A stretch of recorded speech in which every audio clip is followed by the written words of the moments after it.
Hi, welcome to Making All the Plans. I'm Connie, and if we haven't met before, I'm a busy mom of 2 active kids, and both my husband and I have full-time careers. My goal is to share with you how I stay on top of all life throws at me in one planner so that you might be able to do the same. Today, we're going to reset my planner for July, and we're going to get our goals set up for the month.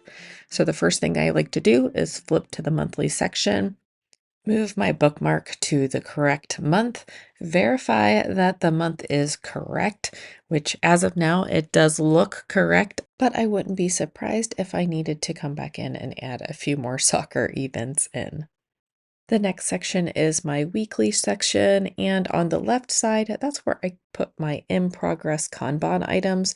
But on the right side, there's usually a half decorated spread because I don't keep more than a month in my planner at a time. And I didn't like that there was all that clutter over on that side. So I did go ahead and print off a weekly sheet, and it's just a blank sheet that I can put in here and calm this space. Then I'll take out all of the weekly pages from June so that I can file those away. Again, I don't like my planner to be super thick, so I take out as many things as I can in order to keep it a reasonable thickness. And you'll see a sneak peek of next week. And then my vision board still rings true, so I am just going to leave it. I have a feeling I will just start doing the vision board once a year. Next, we'll move into my trackers. This first tracker is just denoting which days I closed all 3 rings on my Apple Watch. I am going to shade in the days we were on vacation because since we were on the lake, I did not wear my Apple Watch any of the days for more than like a couple hours in the morning and a couple hours at night. So all of the activity that I did, none of that was tracked. So I'm just going to color that in gray since I didn't track that and write myself a little note. I am not going to worry about the fact that I didn't color those in, but when I look at stats, I want to make sure that I remember that I didn't wear my watch because I basically wear my watch every single day, all day. I will drop in my weight and then color in the days that I did close all 3 rings on my Apple Watch. Not the best and not the worst month, but we will just try to continue to increase that number as we move through the rest of the year. And any of these items that I use, I will link down below if I can still find them. I know that this particular tracker was hard to find for a while, but now I think there's a few different versions up on Etsy. So, like I mentioned, I will link them down below or something close to them. Next up is my running tracker. I'm clearly not going to hit 1,000 miles. I may even not hit 50 miles, but I am going to write down that I did do a half-mile run, jog, whatever, down on the treadmill. So I will note that just for my totals. No tarot notes or trekking that need to be done. And then we will move to my 25 in 2025. And I feel good about the number of books that I've read. I am ahead of where I expected to be. I haven't touched any scrapbooking. Maybe that means it's time to give it up. I do still enjoy it, but I don't know the answer to that. And then for adventures, I am going to break up our vacation into a couple of different adventures just because I will never fill in all of these circles if 6 days only counts as one circle. So 3 books read bring me up to a total of 20. I have 5 more to go. I'm kind of in a slump right now, so we'll see if anything gets read or listened to. I do count audiobooks as well, but we'll see if anything gets accomplished this month. So, if I was being strict about how I counted adventures, I would have only had 2, maybe even just 1. But again, I feel the need to break some of the adventures down into mini adventures. So, 2 main adventures. One, it was a girls' night out at a local winery. We were sending off one of our friends who was moving to Florida. And then the other adventure, of course, was going to Lake Kiowee for our vacation. Again, we spent 6 days there. Every day, I think we went out on the boat, except the days that we traveled. So I feel like it was a great trip. And although I could have probably filled the circles with all the little mini adventures that we took, I just split out two additional adventures. One was going to Pisano's with our friends, and then the other was taking the boat for brunch another day. But we went tubing, the boys went rock jumping, they also climbed up a waterfall. I was not feeling that this year. I did not want to trigger the vertigo, although it ended up getting triggered anyway. And my daughter just wasn't feeling that adventurous. She did do the tubing though, but I didn't mind counting those as 3 adventures.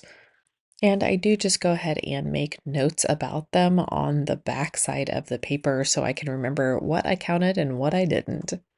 But we're halfway through the year and I've only completed 11 of 25 adventures. So I'm kind of doubting the ability to get to 25. We'll have to see. Next up is my health tracker, and although the numbers are trending in the right direction finally, I have a long way to go. My goal is to lose 20 pounds before senior night, which is sometime in October. So, really, 20 pounds over the next quarter would probably be good since I'm not sure when senior night will be in October. But 20 pounds over 3 months is about 7 pounds a month, or about a pound and a half to 2 pounds a week, which sounds very reasonable, but if I don't start sticking to my plan, then it won't be achievable. And of all these numbers, the yuckiest number is the metabolic age, which is 55 for me right now, and I'm hoping to get that closer to my actual age. Then we'll flip over to my stats from my Apple Watch, and everything is lower this month based upon the fact that I did not wear my watch while I was on vacation. So a lot of the numbers are lower. The number that was more positive was the exercise minutes for 27 minutes. I'd like to get that up past 30 minutes on average per day. And I am going to leave myself a note about vacation. And while I'm thinking about it, I am going to take this time to put my watch on because somehow it's 10 a.m. and I haven't put my watch on. I've been working on getting my son and my husband out the door and didn't go through my normal morning ritual. So I'm a little off kilter this morning.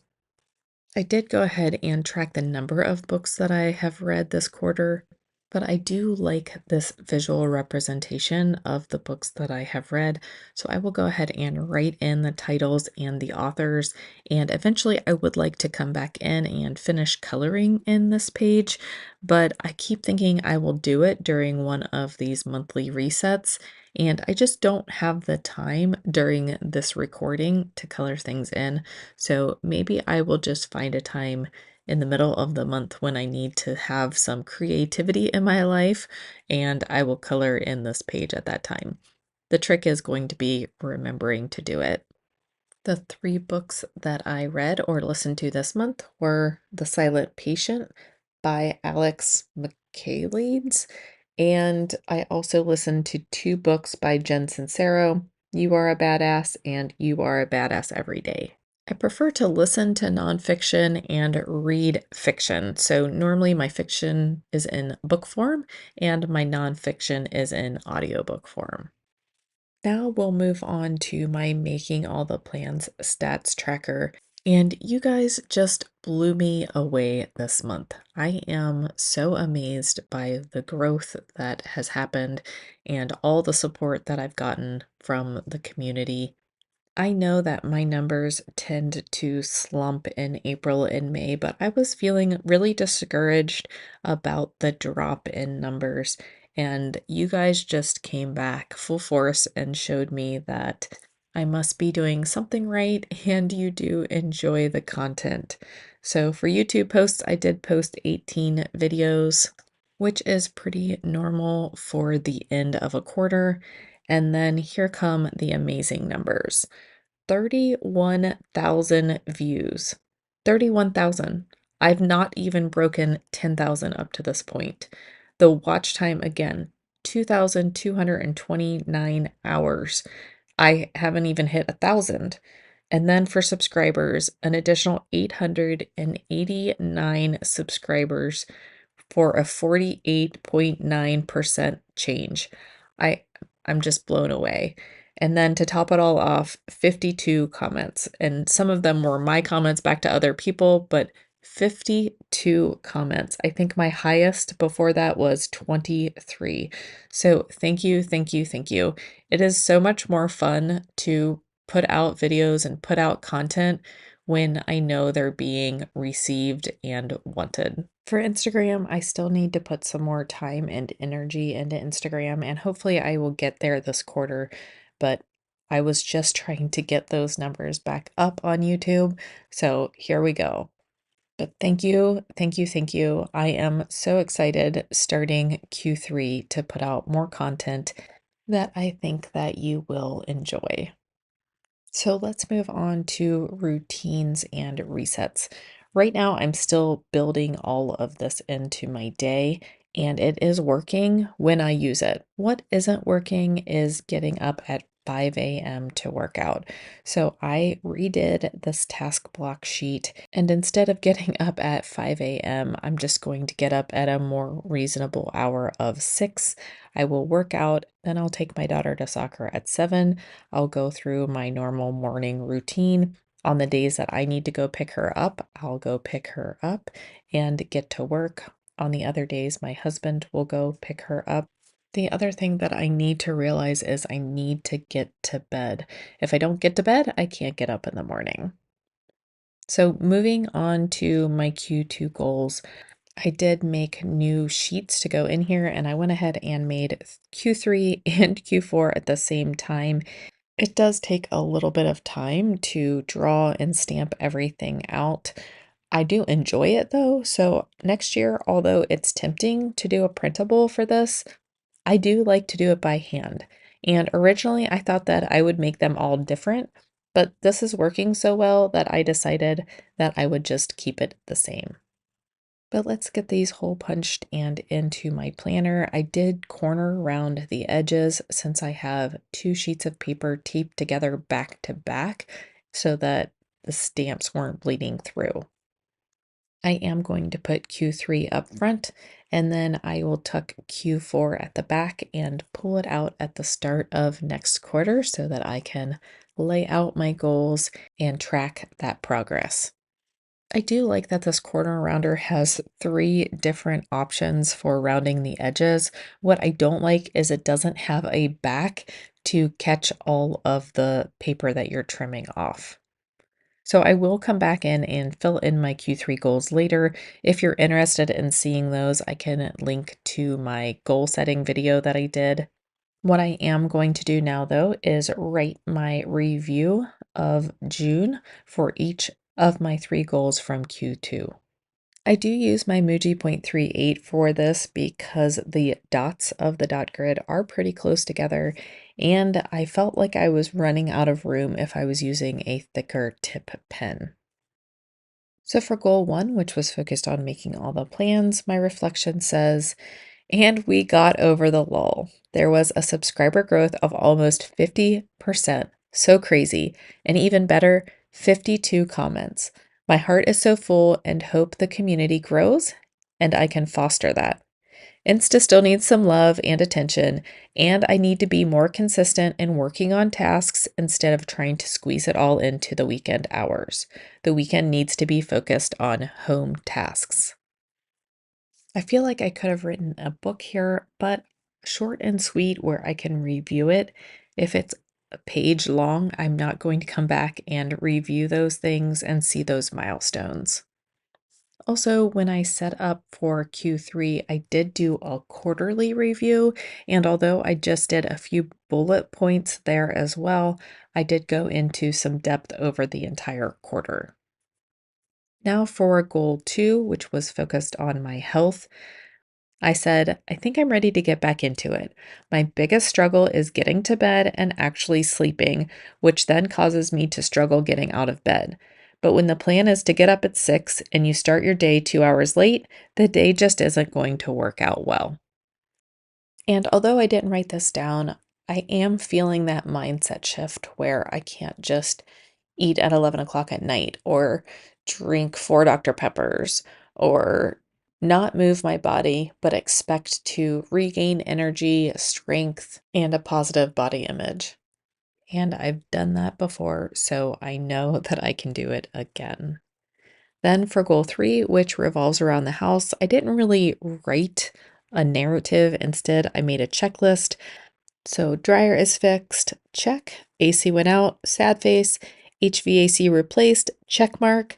House partially pressure washed, check mark. And I said I did get a lot done, but maybe not the things that need to be done. It's time to focus. So that completes my monthly reset. I will come over and copy in my goals from my HB90 notebook, but I can't stop looking at my Making All the Plans stats for this past month. Again, I am so grateful. And if you want to share the progress that you made on your goals last month, I would love for you to post them in the comments down below so that I can cheer you on as much as I feel cheered on from all of you. But thank you for making my June even better, and let's have a great July. I hope to see you all in my next video. If you like this video, don't forget to hit like and subscribe or share it with a friend that you think might enjoy it. But I hope that you have a great day. Bye.